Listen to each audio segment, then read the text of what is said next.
لا الہ الا اللہ محمد رسول اللہ علیہ صلاۃ اللہ وآلہ والاحبہ۔ ایک دوسرے کو عزت دو، برداشت کرو۔ میرے نبی نے فرمایا بہترین مسلمان وہ ہے جو بیوی سے اچھا سلوک کرتا ہو، اور بیوی سے فرمایا میری شریعت میں سجدہ ہوتا تو بیوی سے کہتا خامد کو سجدہ کر۔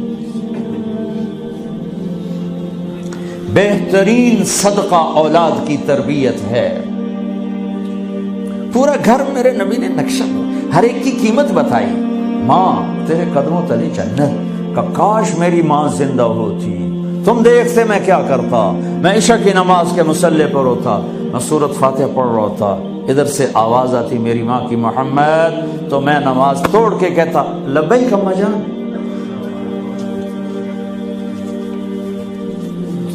باپ کا تیرے جنت کا دروازہ ہے، باپ تیری جنت کا دروازہ ہے، کھولنا توڑنا نہیں، کھولنا توڑنا نہیں۔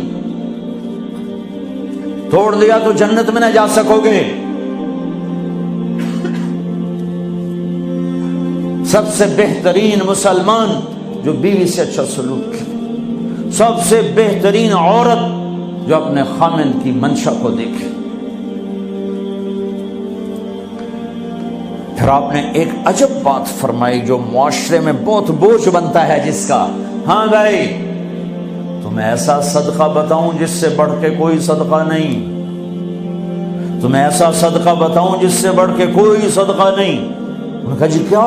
کہا الابنۃ المردودہ، جس کی بیٹی کو طلاق ہو گئی یا بیوہ ہو گئی اور گھر واپس آ گئی ماں باپ کے، یا ماں باپ نہیں ہے تو بھائی ہیں، وہ ایک بوجھ بنتی ہے ماں باپ پر بھی، اور بھائی تو ویسے ہی باغی ہو جاتے ہیں۔ میرے نبی نے فرمایا اس بچی پہ خرچ کرنا کائنات کا سب سے افضل صدقہ ہے۔ گھر، ایک گھر کیسے چلتا ہے؟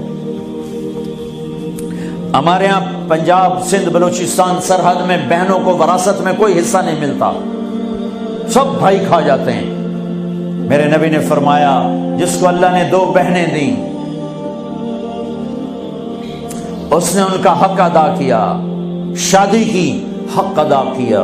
ماں باپ کی وراثت میں سے ہوتا ہے، اگر میں نے کوئی خود کمایا ہے اس میں بہنوں کا حق نہیں، ماں باپ سے اگر 1 روپیہ بھی آیا ہے تقسیم کیا جائے گا۔ جس نے بہنوں کا حق ادا کیا، شادی کی حق ادا کیا، اس پہ جنت واجب ہو گئی۔ جس کو اللہ نے 3 بیٹیاں دی اس نے ان کی ڈولی اٹھائی، وہ جنت میں میرے ساتھ یوں ہوگا۔ ایک بولے اگر 2 ہوں، کہ جس نے 2 بیٹیوں کی شادی کی وہ بھی ایسے ہوگا۔ اللہ بھلا کرے۔ ایک صحابی کا کہ جس کی 1 ہو، کہ جس کی 1 ہے، اگر اس نے اس کو عزت سے رخصت کیا تو وہ بھی میرے ساتھ ایسے ہی ہوگا۔ پھر کئی بچیوں کو طلاق پڑی ہے کہ اس کو بیٹا نہیں ہوتا۔ یہاں آنے سے پہلے کا واقعہ، پنڈی سے بچی رو رو برا حال اس کا، میں تو فون سنتا ہی نہیں ہوں ایسے کہ میرا تو کلیجہ پھٹ گیا ہے۔ ہے کہنے لگی کہ سسرال نے کہا تھا بیٹی ہوئی تو طلاق دے دیں۔ میں نے کہا اس میں میرا کیا قصور ہے، اور بیٹی ہی ہوئی اور مجھے طلاق پڑ گئی، اور میں گھر آ گئی 22 سال کی عمر میں۔ بیٹی دینے والا اللہ اور ظلم کرنے والا سسرال۔ میرے نبی کو اللہ نے بیٹے دے کے اٹھا لیے، قاسم اٹھا لیے، عبداللہ اٹھا لیے، ابراہیم اٹھا لیے۔ 4 بیٹیاں دی، 3 زندگی میں اٹھا لی، زینب، ام کلثوم، رقیہ، تینوں آنکھوں کے سامنے چلی گئیں۔ فاطمہ سے نسل چلی، آپ نے فرمایا لوگوں کی نسل بیٹے سے چلتی ہے، میری نسل میری بیٹی فاطمہ سے چلی۔ اس لعنت کو دھویا۔ عورت کا کیا قصور ہے اگر اس بیچاری کو بچیاں ہو رہی؟